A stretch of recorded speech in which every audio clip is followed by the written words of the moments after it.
Good afternoon students.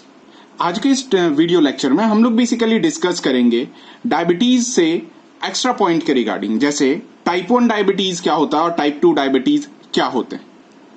Type 1 diabetes को अपन कहते हैं इंसुलिन डिपेंडेंट डायबिटीज मेलेटस। जैसे कि हम लोगों ने लास्ट लेक्चर में देखा था, डायबिटीज मेलेटस यानी जिसे ब्लड शुगर कहते हैं या फिर नॉर्मल टर्म में शुगर की बीमारी कहते हैं, उसे बायोलॉजिकल टर्म में डायबिटीज मेलेटस कहते हैं।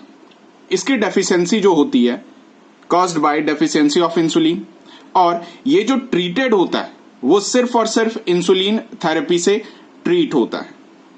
सेकेंड, और ये डायबिटीज 1 यानी टाइप 1 डायबिटीज ये एग्जाम्पल है ऑटो इम्यून डिसऑर्डर का। Next that is type 2 diabetes. Type 2 diabetes इसे अपन non insulin dependent diabetes mellitus कहते हैं, दैट इज NIDDM।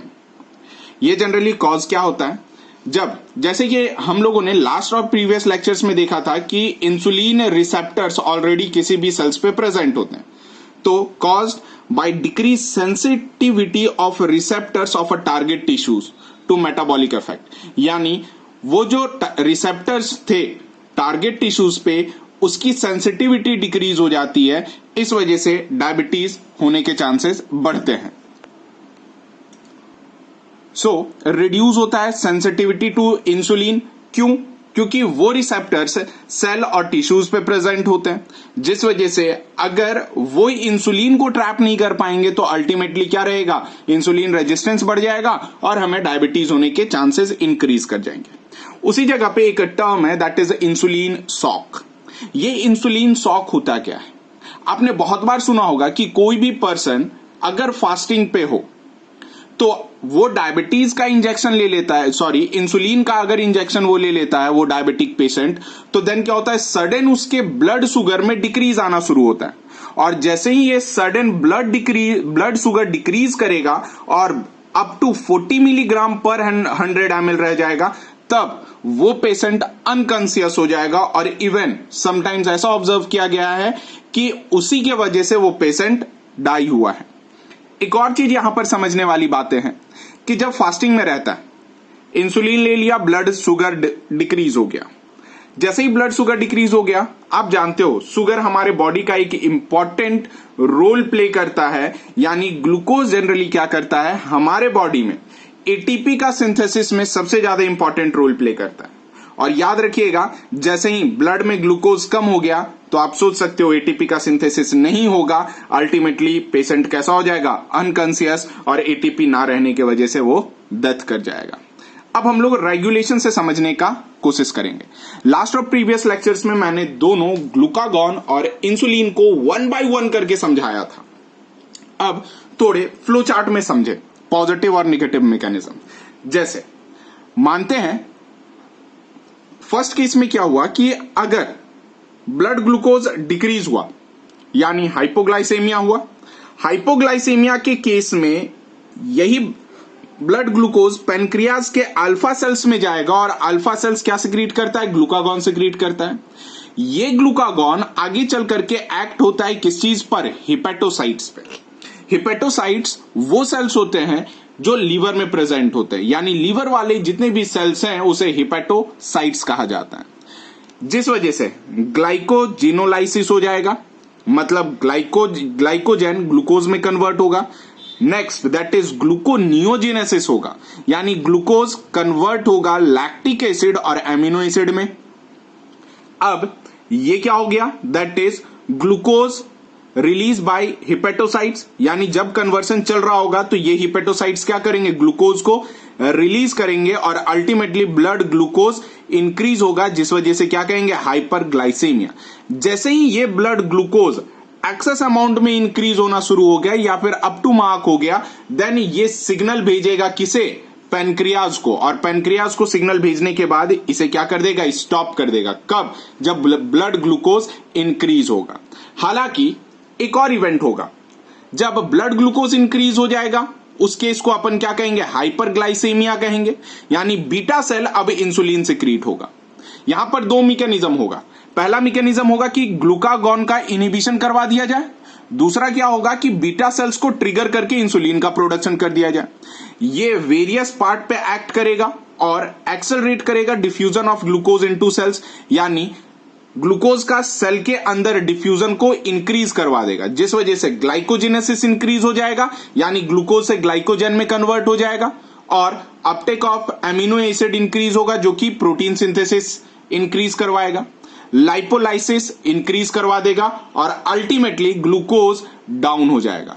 और जैसे ही ये केस हाइपोग्लाइसेमिया का कंसिडर्ड हुआ, जब ये ग्लूकोज डिक्रीज हो गया, तब ये माइनस और निगेटिव फीडबैक भेजेगा पेनक्रियाज के बीटा सेल्स पे, जो कि अल्टीमेटली उसके इंसुलिन को क्या कर देगा, डिक्रीज कर देगा।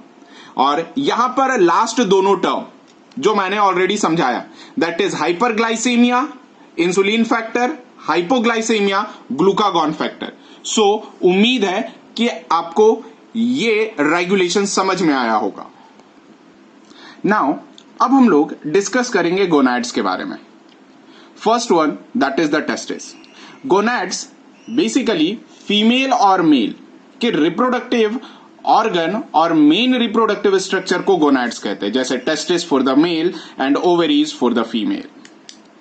First one that is the testis contain करता है large number of seminiferous tubules, और ये सेमनीफेरस ट्यूब्यूल प्रेजेंट होता है इन बिटवीन एंडोक्राइन सेल्स, यानी और इसी एंडोक्राइन सेल्स के पास लेडिक सेल्स और इंटरस्टिशियल सेल्स प्रेजेंट होता है। याद रखिएगा कि सेमनीफेरस ट्यूब्यूल्स के अंदर नॉन डिवाइडिंग डिप्लॉइड और सपोर्टिंग सेल्स प्रेजेंट होते हैं, और उस सेल्स का नाम होता है सर्टोली सेल्स। ये सर्टोली सेल्स नरिशमेंट और साथ साथ स्पर्म के डेवलपिंग में भी काफी इंपॉर्टेंट रोल प्ले करता है। और क्या सिक्रीट करता है, दो हार्मोन सिक्रीट करता है, सिक्रीट करता है सिर्फ हार्मोन, और वो हार्मोन का नाम है इनहिबिन। अब देखिए, जो गोनैड्स में, टेस्टिस में जो दो हार्मोन है, वो दो हार्मोन का नाम क्या क्या है। पहला हार्मोन का नाम है टेस्टोस्टेरॉन, दूसरा हार्मोन का नाम है inhibin. Testosterone basically steroid nature का होता है और सिक्रीट करता है फ्रॉम द लेडिक सेल्स, और ये लेडिक सेल्स इंटरस्टिशियल सेल्स भी कहलाता है। Leydig cells under the influence of ICSH that is interstitial cell stimulating hormone, तब जाकर के ये सिक्रीट कर पाएगा टेस्टोस्टेरॉन। ये रिप्रोडक्टिव ऑर्गन का डेवलपमेंट को इंक्रीज करवाएगा, also with the help of FSH spermatogenesis को लीड करवाएगा, और रेस्पॉन्सिबल क्या होगा, secondary sexual character for male. Spermatogenesis यानी फॉर्मेशन ऑफ स्पर्म प्रोसेस को स्पर्मेटोजेनेसिस कहते हैं। याद रखिएगा, ऑलरेडी बहुत बार मैंने इसे एक्सप्लेन किया है। अब सेकंड आता है that is the inhibin. Inhibin क्या काम करता है, इनहिबिन सिक्रीट होता है सर्टोली सेल से, और सर्टोली सेल्स, मैं एक टर्म यहां पर आपको बताना भूल गया, जो सर्टोली सेल्स है इसका नाम बेसिकली साइंटिस्ट के नाम पे रखा गया, और फर्दर मैं इसे ह्यूमन रिप्रोडक्शन में अच्छे तरीके से समझाऊंगा कि सर्टोली सेल्स का और क्या क्या इंपॉर्टेंट रोल है। Sertoli cells inhibin under the influence of FSH secrete कर, FSH के इन्फ्लुएंस में इनहिबिन सिक्रीट करेगा Sertoli cells. Sertoli cells also secrete ABP that is androgen binding protein, और ये हेल्प क्या करेगा, इनहिबिन हेल्प करेगा concentration of testosterone in a seminiferous tubule. और याद रखिएगा, अगर एक्सेस इनहिबिन हो गया तब ये FSH का सिक्रीशन को इनहिबिट करेगा, जबकि फीमेल में ये इनहिबिन ग्रैन्युलोसा सेल से सिक्रीट किया जाता है। याद रखिएगा, ग्रैन्युलोसा सेल से सिक्रीट इनहिबिन इन फीमेल, और जबकि मेल में ये इनहिबिन सर्टोली सेल से सिक्रीट करते हैं। बहुत ही इंपॉर्टेंट, टू द पॉइंट पूछा गया MCQs है ये सब। नाउ अब हम लोग ओवेरीज के बारे में डिस्कस करेंगे, यानी ओवेरी में कौन कौन से हार्मोन रिलीज करते हैं और क्या क्या फैक्टर और क्या क्या इंपैक्ट एक ओवेरी और फीमेल के सेकेंडरी सेक्सुअल पार्ट पे एक्ट करता है। सो फर्स्ट हम लोग स्टार्ट करेंगे that is from the hypothalamus और पिट्यूटरी से। जैसे कि हाइपोथैलेमस से GnRH रिलीज होगा और ये एंटीरियर पिट्यूटरी से फॉलिकुलर स्टिमुलेटिंग हार्मोन और ल्यूटिनाइजिंग हार्मोन रिलीज होगा under the influence of gonadotropin releasing hormone. जैसे कि ये FSH सिंपल क्या करेगा, फॉलिकल का फॉर्मेशन करेगा। पहला इनिशिएट करेगा डेवलपमेंट ऑफ ओवेरियन फॉलिकल और दूसरा स्टिमुलेट करेगा ओवरी में ओव्यूलेशन, यानी ओवम प्रोड्यूस होने की प्रोसेस को अपन ओव्यूलेशन कहते हैं, याद रखिएगा। फर्दर जो डेवलपमेंट हुआ ओवेरियन फॉलिकल्स का और सिक्रीट क्या हुआ, एस्ट्रोजन एंड इनहिबिन। सिंपल ध्यान रखिएगा कि ओवेरी से ओव्यूलेशन हुआ, ये फर्दर ओवेरियन फॉलिकल के डेवलपमेंट में रोल प्ले किया और सिक्रीट किया एस्ट्रोजन एंड इनहिबिन। उसी जगह एंटीरियर पिट्यूटरी से फिर LH स्टिमुलेट होगा, ल्यूटिनाइजिंग हार्मोन। ये ल्यूटिनाइजिंग हार्मोन सेम ओवेरीज पे एक्ट करेगा, ओव्यूलेशन करवाएगा, ओवेरियन फॉलिकल का डेवलपमेंट करवाएगा और एस्ट्रोजन और इनहिबिन का सिक्रीशन करवाएगा। अब जो एग फर्टिलाइज्ड नहीं हुए और उसके फॉलिकल्स आगे चल करके कन्वर्ट होंगे कॉर्पस ल्यूटियम से। जैसे ही कॉर्पस ल्यूटियम में वो कन्वर्ट हुए, ये सिक्रीट करेगा प्रोजेस्टेरॉन एंड एस्ट्रोजन, साथ साथ रिलैक्सिन और इनहिबिन बाय कॉर्पस ल्यूटियम, जो कि येलो मास बॉडी का बना हुआ होता है और ये ओवरी में ही प्रेजेंट होता है कॉर्पस ल्यूटियम। अब जरा समझने का कोशिश कीजिए होता क्या है कॉर्पस ल्यूटियम। अब जरा जिस फॉलिकल से एग रिलीज हुआ वो ओवेरियन फॉलिकल ओवेरी में ही रह करके एक येलो मास बॉडी बन जाता है, उसी का नाम होता है कॉर्पस ल्यूटियम। अब देखते हैं कि कौन कौन से हार्मोन सिक्रीट होते हैं।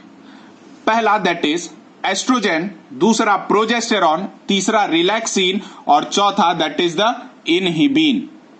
अब नेक्स्ट देखें दैट इज एस्ट्रोजन। एस्ट्रोजन के बारे में ध्यान से देखिएगा। ये प्रमोट करता है डेवलपमेंट और मेंटेन करता है फीमेल रिप्रोडक्टिव स्ट्रक्चर, साथ साथ फीमेल के सेकेंडरी सेक्सुअल कैरेक्टर को इंक्रीज करवाता है प्रोटीन एनाबॉलिज्म और ब्लड कोलेस्ट्रॉल को एस्ट्रोजन डिक्रीज करवाता है फीमेल में, जबकि इसका मॉडरेट लेवल रिलीज करता है that is GnRH gonadotropin releasing hormone, FSH और LH। यानी अगर इसके बाद अगर कोई डायग्राम ड्रॉ करना चाहें तो इस जगह से एरो हेड लेकर के वो GnRH पे और FSH और LH पे दिखा सकते हैं। Next that is progesterone. Progesterone basically क्या करता है, ये वर्क करता है ईस्ट्रोजन के साथ और प्रिपेयर करता है एंडोमेट्रियम फॉर इम्प्लांटेशन। यहां पे एक टर्म है that is the endometrium. Uterus में 3 लेयर्ड होता है, एक एपीमेट्रियम, मायोमेट्रियम और एंडोमेट्रियम। यानी यूटेरस का जो इनर वॉल है उसे एंडोमेट्रियम कहते हैं और इसी इनर वॉल में जो फर्टिलाइज्ड एग होता है वो जाकर के बैठता है, उस प्रोसेस को इम्प्लांटेशन कहते हैं, जहां पे फर्दर एम्ब्रियो का डेवलपमेंट होता है। प्रोजेस्टेरॉन प्रिपेयर करता है mammary gland for the secretion, साथ साथ इनहिबिट और एक्टिवेट करता है किसे, GnRH और ल्यूटिनाइजिंग हार्मोन। नेक्स्ट आता है that is relaxin. Relaxin inhibit और एक्टिवेट करता है contraction of uterine smooth muscles. यानी जो मायोमेट्रियम यानी सेकेंड लेयर में जो मसल्स प्रेजेंट होता है उसे इनहिबिट और एक्टिवेट दोनों का काम करता है कौन, रिलैक्सिन। याद रखिएगा जब लेबर पेन स्टार्ट होगा या फिर ड्यूरिंग लेबर उस स्टेज को कहते हैं जब बेबी बर्थ होने से पहले जो पेन होता है उसे अपन लेबर पेन कहते हैं और उस इवेंट को अपन लेबर कंसिडर करते हैं, जबकि बायोलॉजिकल टर्म में ड्यूरिंग पार्चुरेशन लिखा जाता है। फ्लेक्सिबिलिटी इंक्रीज करेगा प्यूबिक सिम्फाइसिस का, यानी जो बोन प्यूबिक साइम्फिसिस आप जानते हो ये प्यूबिक सिम्फाइसिस मैं आपको ऑलरेडी समझाया था, जो हमारे पेल्विक गर्डल पर प्रेजेंट होता है। सेम ये प्यूबिक सिम्फाइसिस आगे की ओर प्रेजेंट होता है सिम्फाइसिस, और फाइनली इसकी फ्लेक्सिबिलिटी इंक्रीज करवाता है ताकि बर्थ कैनाल का डायमीटर बढ़ सके और बच्चे पाचुरेट होकर के बाहर आ सके। साथ साथ क्या करता है, डायलेट करता है यूटेराइन सर्विक्स, यानी बर्थ कैनाल को भी डायलेट करने में मदद करता है। लास्ट आता है दैट इज इनहिबीन और एक्टिवीन। ये इनहिबिट और एक्टिवेट करता है रिलीज ऑफ एफएसएच और लेसर एक्सटेंट ऑफ एलएच, यानी एफएसएच को एक्टिवेट भी करता है और इनहिबिट भी करता है, साथ साथ कुछ कंटेंट एलएच का भी ये एक्टिवेट और इनहिबिट करने में मदद करता है। सो आप इस ओवेरीज के फर्दर डायग्राम को अच्छे तरीके से देखो और ड्रॉ करते वक्त आप इसी फॉर्मेट में ड्रॉ करें जिसे पढ़ने में आपको काफी ज्यादा आसानी हो। नाउ अब हम लोग डिस्कस करेंगे that is abnormalities of sex hormone. First that is sexual pseudo precocity, मतलब कि ये उस समय डेवलप होता है जब हाइपर सिक्रीशन हो जाए सेक्स हार्मोन का। स्यूडो प्रिकॉसिटी, प्रिकॉसिटी का मतलब होता है दैट इज समय से पहले डेवलप करना, और कह सकते हो कि डेवलपमेंट को अपन प्रिकॉसिटी कंसिडर करते हैं, और स्यूडो का मतलब दैट इज फॉल्स, यानी समय से पहले ही वो जो डेवलपमेंट ऑब्जर्व होना शुरू हो जाता है। यानी कुछ बॉयज और कुछ गर्ल्स में आप ऑब्जर्व करना कि वो उनकी एज तो अप टू मार्क नहीं होती है, प्यूबर्टी वाला एज नहीं होता है, लेकिन तो पर भी बॉडी ऐसा दिखता है कि बॉडी मैच्योर हो गया। उस केस को अपन स्यूडो प्रिकॉसिटी कहते हैं। जैसे मेल में और फीमेल में, मेल में जब टेस्टोस्टेरॉन एक्सेस प्रोड्यूस होगा तब एनलार्जमेंट ऑफ पेनिस यानी मेल यूरेथ्रा एनलार्ज हो जाएगा, early appearance of pubis hair, साथ साथ एक्सिलरी हेयर्स, फास्टर होगा बॉडी ग्रोथ और मस्क्यूनाइजेशन इंक्रीज हो जाएगा, यानी बॉडी काफी स्ट्रांग दिखना शुरू करेगा। लेकिन उसी वक्त स्पर्मेटोजेनेसिस पॉसिबल नहीं हो पाएगा। फीमेल में एस्ट्रोजन एक्सेस इंक्रीज हो जाएगा, सेकेंडरी सेक्सुअल कैरेक्टर इंक्रीज हो जाएगा, लेकिन ओव्यूलेशन उस समय नहीं होगा। इस केस को अपन सेक्सुअल सीडो प्रिकॉसिटी कहते हैं। याद रखिएगा, जब in case of true sexual precocity, जिसे प्रिकॉसियस प्यूबर्टी भी कहते हैं, इसमें गोनैड्स मैच्योर अर्लियर और प्रोडक्शन ऑफ गैमेट्स स्टार्टेड। ये ट्रू सेक्सुअल प्रिकॉसिटी में होता है, जबकि मैक्सिमम केस में ये फॉल्स प्रिकॉसिटी ऑब्जर्व होता है, जिसे सेक्सुअल स्यूडो प्रिकॉसिटी कहते हैं। माना ऐसा जाता है कि जो नॉर्मल प्यूबर्टी टाइम है फीमेल का 10 to 11 ईयर्स, वो घट करके 9 ईयर्स पे फीमेल ओव्यूलेशन स्टार्ट कर देती है। यानी फीमेल के बॉडी में साइक्लिक चेंजेस, मेंस्ट्रुअल फ्लो, वो 9 ईयर से ही स्टार्ट हो जाएगा, जबकि मेल में ये कब 10 ईयर्स में, जो नॉर्मल 14 ईयर्स में प्यूबर्टी अटेन होता है। Next that is second यूननक्योर्डिज्म।